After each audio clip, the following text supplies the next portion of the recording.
This episode of How I Built It is brought to you by two great sponsors. The first is our season-long sponsor.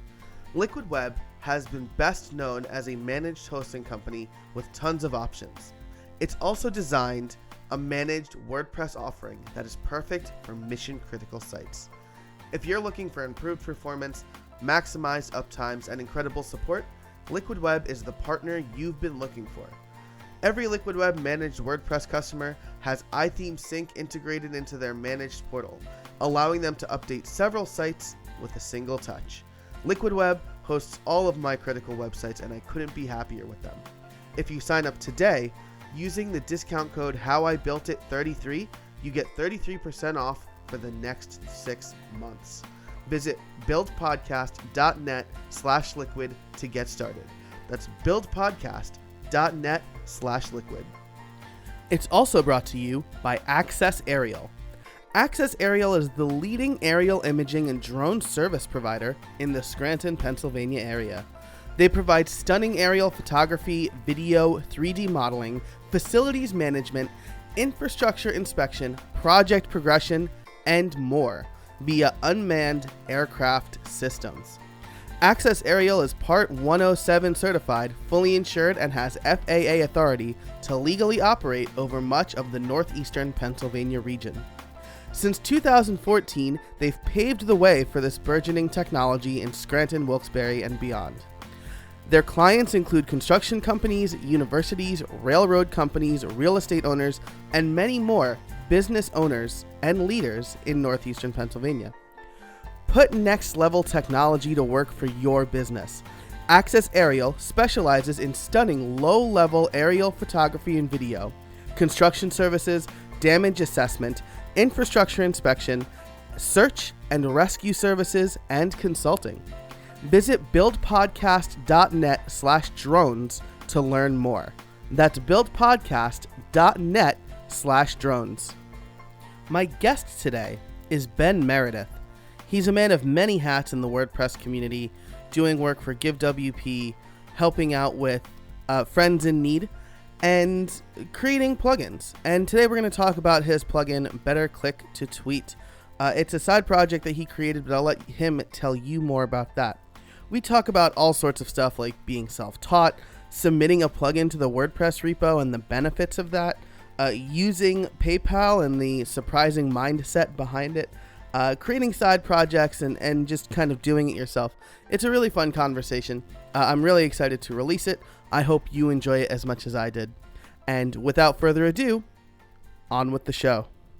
Hey everybody, welcome to another episode of How I Built It, the podcast that asks, how did you build that? Today, my guest is Ben Meredith, and we'll be talking about Better Click to Tweet. Ben, how are you? I'm doing great. How are you doing? I am fantastic. We're finally getting some really nice weather here in the Northeast after a terrible rainy last week, so I will be spending a lot of time out on my porch. I understand you live in North Carolina, so you've probably had hot weather for a while. Yeah, it's been actually, I love this time of year because it gets cool at night, but it's still 80, 90 degrees during the day, so you can open the windows at night. It's great. Cool, very cool. Well, why don't we jump right into it? So we met because you do work with GiveWP, but we're actually going to be talking about a personal project today, right? Yep, absolutely. All right, so why don't you tell the listeners who you are, what you do, and how you came up with the idea? Well, my name's Ben Meredith. I'm a developer/support tech, and my full-time gig, like you said, is with GiveWP, which is an online donation platform. And so I work as a senior support tech there. I do triaging the tickets as well as answering tickets and some minor bug fixes and things like that. And then, yeah, my WordPress backstory is I got involved in the community around 2013 or 2014, and I built Better Click to Tweet. So the story of how I came up with that is I was working freelance. I was doing some low-level development stuff. I was definitely what I would call a budding developer, knowing what I know now. And I had a client who was a social media and content person, solo entrepreneur. And she asked me if I could vet a plugin for her. She said, can you check out this Click to Tweet plugin and find me the best one? And so I said, sure. So I downloaded them and, peeked through the code. And there were two at the time that were on the free plugin directory. And so one of them was written before the shortcode API, so it didn't utilize the shortcode API. And then the other one was basically serviceware, where you sign up for an online service and pay for it, and then this is their WordPress plugin. And so I didn't really like either one of those, and I thought, hey, I could maybe build that myself. And I had one other plugin that was much more simple in the free directory at the time. So I set out to kind of retool Click to Tweet, and because I'm great at naming things, I named it Better Click to Tweet. And then the best part of the story is, or I guess the fortunate part for me is, as I was preparing to release it, I looked back in the plugin directory, and the original Click to Tweet plugin had been removed because they had a powered by link that runs afoul of the guidelines for the WordPress directory. And so it got pulled out of the repository. And so I'm like, oh, now's my chance. And so I released it, and it almost immediately had thousands of downloads just because it was the only one that was there. Now that other plugin eventually got put back in, but it still hasn't really been updated since that time. So that was the short story of how Better Click to Tweet started. Nice. So I like that you took the Pippin Williamson naming approach and just named it exactly what it is. Right. I'm always appreciative of that because it's easier to find stuff. So you actually, in that story, touched on research, right? You looked for, you were tasked with looking for a plugin that did the thing you were looking for. Nothing was exactly right until you built your own. So maybe we can talk about what kind of research did you do to get things up and running and submitting it to the WordPress plugin directory, right? Because that seems to be a sticking point for a lot of people. It uses Sure. SVN, and there's a big process. So maybe you could talk about how you figured out how to do that. Absolutely. What I think about my plugin, or at least that plugin at the time, was I just want to learn how to be a developer, right? I want to learn how to make something that other people use. I want to learn how to support a product. I want to learn how to do all those things. You mentioned SVN. That was one of the biggest shell shocks. Was I finally got approved, and then they send you this link. I don't know how they do it now. I haven't submitted one in a while, but they send you this link that's like how to use SVN. I didn't even know what SVN was. I had no concept of version control. Of my plugin was built in Text Wrangler on my Mac. Like, I didn't have an IDE. I didn't have anything. I was just hacking away at a plugin and making it work. And so then now I had to learn SVN. And so one of the great parts about the WordPress ecosystem is there's just so many ways you can learn stuff. And so I learned enough SVN to get it in the repo. And then months later, I learned that you can tag things in SVN so that there's previous versions available.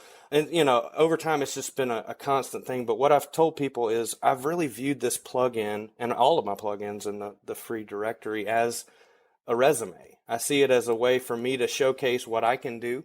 And also not just a resume, but a learning tool. It's funny. If you go back into the archives of the forums, I learned stuff as I went. There's two examples of that. First was MB string, multi-byte strings, right? I had no concept of I knew what multi-byte strings were. I just didn't know that it was something that wasn't in every PHP install. And so I released my plugin. Of course, my plugin counts how many characters, so it can truncate it into a tweet if it goes over the 120 some odd characters that are required to include a link. And so it truncates that, and it did some math to do that. And in doing that, I was using multi-byte strings so that it would work for multi-byte characters like emoji, or multi-byte characters like some non-English languages use. So I put in MB string at a user's request, because he said, hey, I'm using this plugin in Greek. It's not working. Can you add MB string? So it does. So I said, sure. So I did that. And then like 1,000 active installs later, I get an email from a guy that's, my plugin white screened his site, and he's angry about that. And so I got to learn. Another example, and so then, you'll go in and put in the fallback, things. At the time, WordPress core didn't handle multi-byte strings. Now there's some magic that happens within WordPress core that actually handles MB string, so I don't have to do that. Another example is internationalization. I knew nothing about internationalization. And so somebody said, hey, I want to translate your plugin into Greek. And I said, I don't know how to do that. And so, but I got to learn on the job. Yeah. And so now the plugin, I haven't checked lately, but I think it's being shipped in like 6 or 7 languages, all because I took the time to go back in. And the first version of internationalization didn't internationalize anything that was in JavaScript because I didn't know how to do that. I just knew how to internationalize the stuff in PHP. And so then I had to learn, how to internationalize JavaScript. So all along, the research that I've done has just been as needed. It's like, okay, somebody else comes with a new issue. This is my resume. This is how I'm representing how I work to the world. And so I'm just going to go and learn it. And it's all been self-taught. I haven't taken really any courses. Nice. And that's amazing. There's something that you said that I really liked, which is your plugins on the repo are your resume. And I really like that because I was having a chat with someone recently and they were really sweating the things on their resume. And I'm like, man, you're going for a programmer's job. I'm like, yeah, make your resume good, but make sure to send people to your GitHub page or to your plugin repo page because you're actually showing what you can do. So maybe that's great advice for people who want to get a job within the WordPress space. Create a free plugin and put it out there on the repo. Make sure your GitHub account is up to date because that's going to speak a lot more volumes than, the 3-year work study job that you had at college that one time. So, absolutely. Yeah. Awesome. So this is a side project for you. And I'm curious, you talked a little bit about talking to your customers and learning from them, or your users, I guess, and learning from them. But, when you talk about different features, if you're going to try to make a business out of this or anything like that, are there people that you talk to? Are you part of a mastermind group or anything like that? Well, there's a couple of people that in the course of Better Click to Tweet's life that I have talked to. One was very early on, actually, before that's probably 1,500 active installs or so. I got an offer for someone to acquire my plugin. And so I had no idea what a plugin is worth. I had no idea what, I was like, I have no idea. And so I was a friend of a friend with Chris Wigman. And so I reached out to him and said, hey, I'd love to pick your brain. I love that phrase. I'd love to pick your brain about my plugin. And he was very gracious and got on a call with me and we kind of walked through it. And he gave me the bottom line, like, this is the number that you shouldn't settle for less than, and the offer was for less than that. So I still own Better Click to Tweet. And so that was one person that I reached out to for that, because again, I saw this as my resume and I had just started to get a lot of traction and I didn't want to give up that user base that was really my fan club and teachers and all the people that are helping me learn WordPress. I didn't want to give those up. The other folks that I've bounced business ideas off of, I'm in the WP Morning Crew Slack channel, which Jesse Peterson started. Nice. And so spent a lot of time in there bouncing ideas off of Jesse and other people and constructive early morning grumbling, we call it. And so, not a ton of business advice in there, but he did give me the kick in the pants to take my plugin sales or plugin business and WordPress business off of my personal domain. He's like, one day he said, it kind of looks like you're selling WordPress services out of your kitchen and you should not do that. And so that was great. This was before I was working with Give even. And then finally, Matt Cromwell, who I work with he's my boss at Give. This past year, I was saying, Matt, I really want to do something with Better Click to Tweet. And he finally gave me the kick in the pants to say, make a pro version. And so recently right on Christmas Day, actually, I released Premium Styles, which is an add-on that allows people to put in premium styles to their Better Click to Tweet boxes. And that's been awesome. So there have been some people, but not. I wish I had done more. Knowing what I know now about the WordPress community, I wish that I had stepped out there and been willing to say, hey, I need some help and business advice, and what could I do better? What could I do, differently, and things like that. Yeah, well, it's never too late for that. That's right. Cool. So let's get to the title question then, which is how did you build it? And specifically, you touched a bit on how you've built the plugin, throughout this entire interview.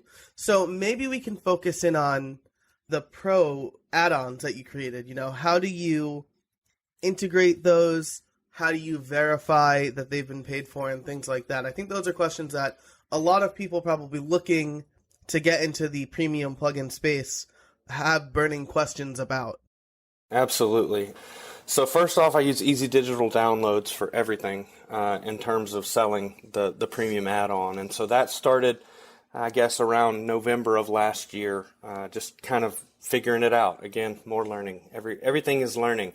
And so getting that set up on WPSteward.com, which is my domain name, and selling it through there. The software licensing bundle, or software licensing add-on rather, is crucial in selling a plugin. If you're selling a plugin without it, you should stop immediately and add software licensing. And yeah, just that's a constant process too, an iterative process as well, just going through and figuring out. And I had a customer the other day say, I need to change my billing information. How do I do that? I went and looked at my site. I was like, well, currently you don't. So I had to make a page that, has their subscription history and the ability to change their card and Stripe and stuff like that. So I'm using Stripe with Easy Digital Downloads. I've toyed around with the idea of adding PayPal. I just haven't pulled the trigger yet to add that. And yeah, so doing that, learning all about software licensing, things like that. And then I put the actual add-on itself on Bitbucket. I'm considering just moving that to GitHub where the core file lives, and it would be free there anyways, because people who use GitHub and people who need CSS help are pretty mutually exclusive groups of people. And so my add-on adds premium CSS that any developer could add. So I'm probably going to end up moving that to GitHub. But yeah, so my time with Give has been so instrumental in how I've done everything I've done, because I kind of get a front row seat with Give and the add-on ecosystem that Give is using in the add-on model of stuff. And so just using that as a template, like, okay, I can have the core be separate from add-ons. And my next thing is to move, because I didn't understand how to do this at the time, the software licensing from the add-on itself into the Better Click to Tweet core. I'll be doing that coming up soon, so that then if I want to add new add-ons, the licensing is all handled in the core instead of being handled in the add-on itself. And so hopefully we'll be doing that in the next couple of months.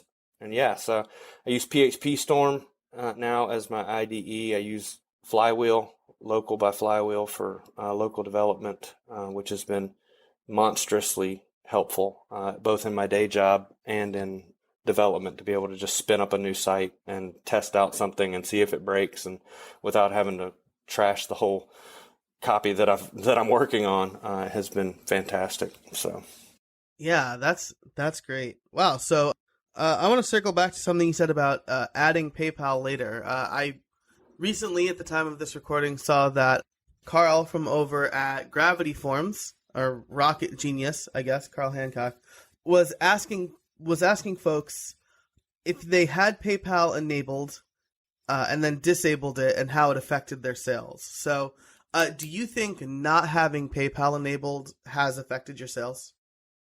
Honestly, I have no idea. Mm-hmm. But I suspect, I was talking to a friend who is, I think it depends on your target market. And the target market for my add-on is very, very beginner, non-techie WordPress users. And I was talking to somebody kind of in that demographic the other day, and she said something just offhand. It was a different conversation. But she said, I don't buy anything if there's not PayPal on there because I don't trust them. And so I thought, well, that's fantastic insight, because I'm almost the opposite. I buy stuff with PayPal, but I don't love PayPal because I'm a developer and their documentation's notoriously awful. And, it's all the developer grudges that you hold against payment gateways, I suppose. And I just love Stripe, and I love being able to use the Stripe checkout and all that stuff. And so it probably is affecting my sales. And so that's why I'm going to try it out at least and see if it changes things. But I think just giving people more options can't be bad, because the people that want to buy it with PayPal will buy it with PayPal, and the people that want to buy it with a card directly on my site will do that. Yeah, that's kind of, I was in the same boat as you when I first launched WP in 1 month. I only had Stripe because I'm like, Stripe is easier. Give them one option, and right, and then they could just put in their credit card information. And that first day, I got a couple of requests saying, hey, you don't have PayPal. So I immediately turned it on, and I would say like it's probably a 60-40 split between PayPal, in favor of PayPal, and Right. Stripe. So that lesson that I learned and continue to preach is make it as easy as possible for people to give you money. Right. So that's a little personal takeaway for those. The biggest thing, honestly, the biggest thing for me in affecting my sales rate is, and I know as a developer, as a WordPress user, as you know, for years I've been anti this, but the biggest thing that changed sales for me was adding a nag to the plugin page.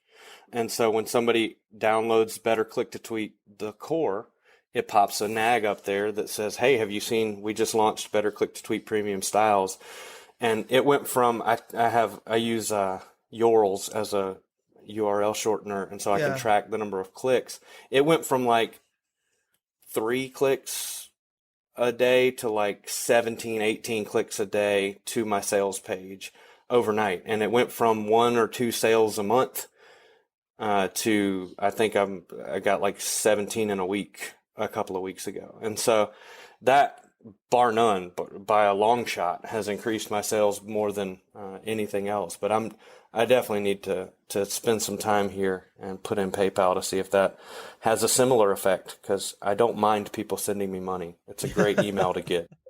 Yep, and that's another great thing to touch on, right? I think that us in the development world hate those nags, like or the lightbox pop-ups, you know, like opt-in monster or whatever. But there's a lot of evidence that says that works. So, you know, it's something that I don't have on WP in 1 month or the podcast page at How I Built It, a kind of in-your-face way to collect email addresses. I have virtually no email addresses for this podcast, so I only know what Libsyn tells me at the time of this recording.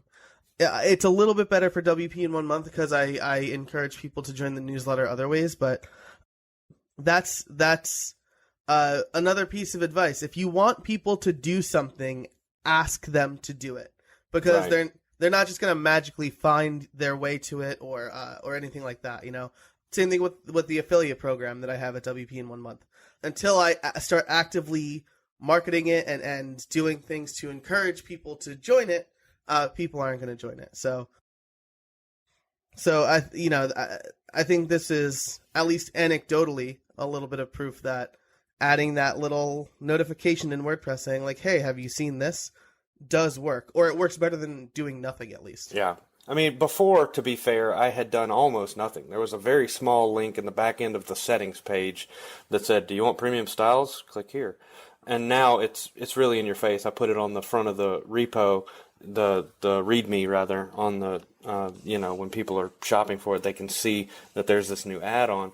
But I track each different type of URL click, from each different place, and the nag by far is outperforming every other way that people get to premium styles by a mile.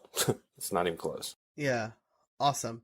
Well, that's a lot of great takeaways there for anybody listening, especially people who want to get into the premium plugin space. So we talked a little bit about where your plugin has been and its transformations. So why don't you tell us, what do you have in store for the future of Better Click to Tweet? So I'm hoping to add an images add-on by the end of this year. That's my goal, and now I've said it on a podcast, so there's some accountability there. Yep. The images, you do have a little bit of lead time because I generally record like 6 to 8 weeks early. Nice. From air date. So I appreciate that. You'll have until July before it's public knowledge. Do you mind if I leave a note for my 6 to 8 weeks from now self on the podcast? Yeah, absolutely. You said you were going to release this thing by now.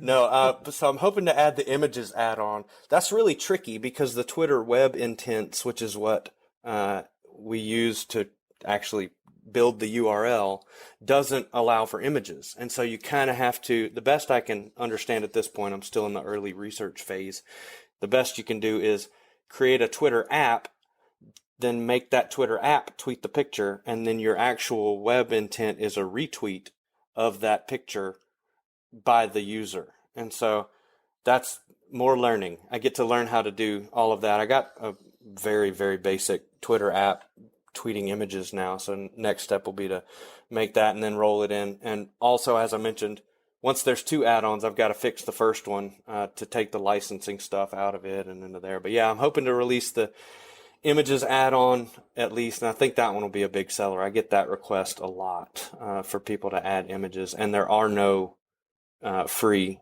plugins in the repository that do images at all. So that's my goal, is to release that by the end of this year.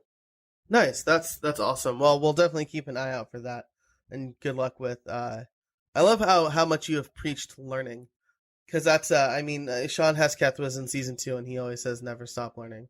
Yep. So that's awesome. Now, so before we get to the lightning round, I do want to ask you my favorite question, which is, do you have any trade secrets for us? My trade secret has always been, I preach it to myself all the time, is I can't and never will be the best developer on the planet, but I can have the best supported plugin in the directory. And so even if my answer is no, we can't do that, or I don't know how to do that, I read a blog post by Scott from EDD recently where he said the powerful word "but" after I don't know yet, or I don't know yet, or I don't know, but I can learn. And so being able to say I'm going to figure it out, and so that's my advice for anybody who's trying to get into the WordPress world is, there's a whole lot of imposter syndrome. And for me, it wasn't really imposter syndrome. I really didn't know most of the things that I was setting out to do. But there's a lot of that voice in your head that says, oh gosh, you're not as good of a developer as this guy or this girl. You're not as good of a whatever. But anybody can do support. Anybody can, you do know more than the user of your plugin. Mm-hmm. You do know more about how your plugin works than that person, that guy, that girl. And so getting in that, putting yourself in their shoes and answering the question quickly. I remember very early on in my plugin's life, I would get up from the dinner table to go answer a support ticket that came in through the forums. And my wife understood. She's like, go answer, this is your resume, do it. And so getting that answer out quickly and courteously and helpfully, and if there's a bug, fixing it quickly goes a super long way toward that. So that's my only trade secret. Awesome. I love that. I think that's great. It reminds me of something that the Disney Imagineers say. They never say no because, they always say yes if. So it's not that you're saying no, you can't. There's no way we can do this. You're saying, yeah, this can be done if. And I think that relates kind of to the powerful use of but, right? Yep. Cool. Very cool. And I love that. I am by far not the best developer, but I'm very happy with my skill set and the things I do. And as you said, you can be the best knowledge base for the thing that you are very familiar with as well. So that's awesome. So now let's move on to the bonus round. Nice. The Fast Five. I haven't gotten a letter yet from, I think it's Universal Studios. They put out the Fast and the Furious movies. So I'm going to keep calling it Fast Five until they tell me not to. Nice. So here we go. Are you ready? I'm going to ask you 5 questions. I want you to answer them first thing that comes to mind. All right. I'm ready. All right. Number 1. What is your favorite book? My favorite book? Oh, Do Over by John Acuff. All right. As far as business books, that's the first one that came to mind. Nice. I have not heard of that one, so I'm definitely going to check it out. Quick follow-up to that one. What's the book that you most recently read? Oh, man. I'm in the middle of reading a book called Union with Christ. I don't even remember the name of the guy, but it's more of a personal spiritual book. Nice. Nice. Very nice. I am almost done with The Circle. It's like the first fiction book I've read in a long time before I start reading a bunch of nonfiction again. What music do you like to listen to? I have a rule that I have to be able to bob my head to it. So that basically rules out the really, really heavy metal, but almost nothing else. Nice. I love music. Blues music is my favorite to play. I play guitar and sing. And so blues is my favorite to play. But I mean, bluegrass, blues, rock. Not a huge fan of most of the stuff that comes on the radio because I'm a snob like that. But Other than that, I mean, Americana, I'll listen to all of it. Nice, nice. I play the drums, so at the next WordCamp we're both at, we'll have to get a little jam session going on. Absolutely. What is your favorite food? Favorite food? I recently went on the South Beach diet, which is like a cuss word. So this is a tough question. My favorite food right now is stuff I can't eat. Come on, Joe. I'm sorry. No, my favorite food, I absolutely love Southern cooking. And so, gosh, what top of my head favorite food? Probably fried chicken, collard greens. Nice. Yeah. Nice. Good Southern stuff. Yeah. My first trip down to South Carolina, I drove with my college professor, and we stopped in North Carolina for food. And he's like, we have to get barbecue here because That's right. this is the best place to get barbecue. So he Yeah, all of my North Carolina friends are going to be mad at me that I didn't say barbecue. Like, that wasn't the first thing that came to mind. I love barbecue, but fried chicken was just the first thing that came to mind. I was not prepared for these questions, North Carolina friends. That's right. I did not give these questions in advance. So again, I hope you don't get in trouble with this one then too. Who's your favorite sports team? Or athlete? Oh, Tar Heels. Tar Heels. All day. All right. And basketball is my favorite sport, but anything the Tar Heels play, I will watch. But this year's a good year to be a Tar Heel fan for basketball. Nice. So very nice. And the last question, which I recently switched up. The first half of the season, I asked, how did you learn what you know? But we covered that a lot in this show. And it was recommended that I ask this question instead. What would you do in another life professionally? Like, so WordPress doesn't exist. You don't write code. What would you do instead? Golly, I've already had like 3 lives professionally. So I started in full-time campus ministry for 8 years, and then I was in sales for 3 years, and now I'm in WordPress development. So if that didn't exist, I would love to make a career in music. I love playing and singing. I realize that now music is more about promoting and selling concerts and stuff. But yeah, I would love to be a traveling musician in another life. Nice, very nice. Well, Spotify and all of these kind of self-publishing platforms are making it easy to not have to sign a huge contract, and you still have to promote yourself, but you can still make it about the music and get it out there. So nice. That's awesome. I love that. Ben, thank you so much for joining me today. I've had a lot of fun. Absolutely. Thanks, Joe. What a fantastic conversation with Ben. I'm really a big fan of Better Click to Tweet. I do use it on my blog, and I strongly recommend it. It's free on the repo with some paid add-ons. And if you liked this episode, head over to Apple Podcasts and give us a rating and review. It helps people find the podcast, which means more listeners, which means maybe better content. And if you do leave a review, I will maybe read it on the air, which is excellent. I should also say that I've seen a lot of crazy growth in the podcast over the last 2 months. And so I really want to, from the bottom of my heart, thank everybody out there who's been listening and sharing the podcast. It's been kind of so much fun doing this, and it's very rewarding to see it grow so much in just a little bit over a year. So thank you so much for that. Thank you to Ben once again. And thanks to our sponsors, Liquid Web and Access Aerial. Be sure to check them out. And until next time, get out there and build something.